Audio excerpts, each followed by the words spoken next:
20 बरस का ज्योति पुंज था, ज्ञान पुष्प का सुरभ पुंज था, मस्तक पर अरुणीय रेखा था, चकित रह गया जिसने देखा था, शब्द सुदर्शन धारी था वो, देवदूत अवतारी था वो।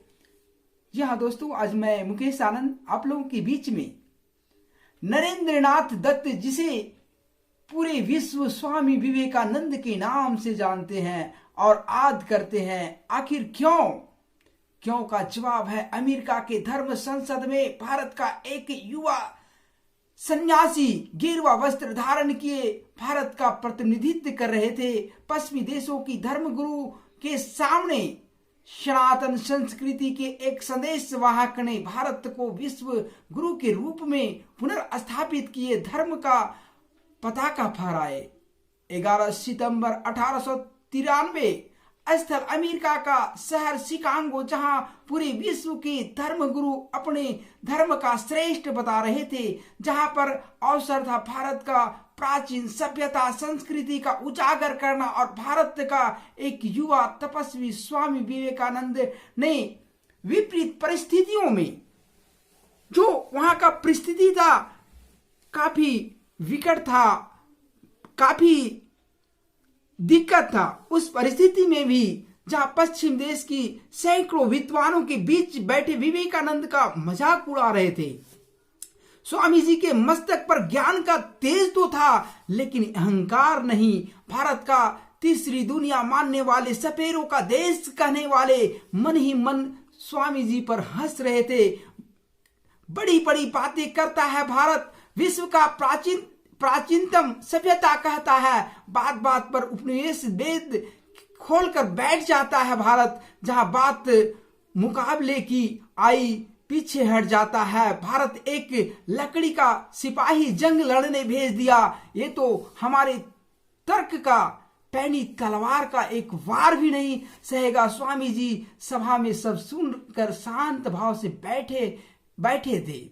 ठीक उसी प्रकार बरसात का नाला उफान मारता है, लेकिन समुद्र की पानी शांत रहता है। कुछ समय के बाद स्वामी विवेकानंद का नाम पुकारा गया। स्वामी जी मंच पर अकेले नहीं गए, बल्कि भारत का वर्षों का सनातन संस्कृति और लाखों वर्षों का इतिहास साथ में गए। उन्होंने स्वामी जी 5 शब्द बोले।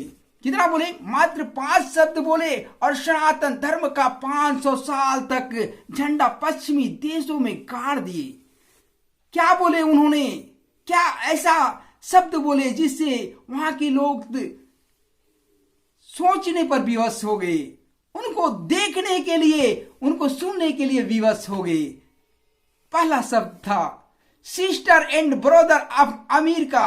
अमेरिका के भाइयों और बहनों, 7,000 लोग मंत्र मुग्ध होकर खड़े हो गए और 2 मिनट तक तालियां बजाते रह गए, जैसे आकाशवाणी हुआ हो या ईश्वर का आवाज सुन लिया हो। ये शब्द इतना अस्मरणीय था, मार्मिक था, जो सनातन धर्म का, भारत की संस्कृति का ध्वजा पश्चिमी देशों में गाड़ दिए। और आज भी यहाँ के सनातन धर्म को जानने के लिए, पहचानने के लिए पश्चिमी देश ललायित हैं। ऐसा हमारे स्वामी विवेकानंद थे, जिन्होंने अपने देश का गौरव को, हमारे संस्कृति को बढ़ाए। धन्यवाद। मैं इस तरह का छोटा छोटा वीडियो आप लोगों के बीच में लेकर के आते रहेंगे। धन्यवाद।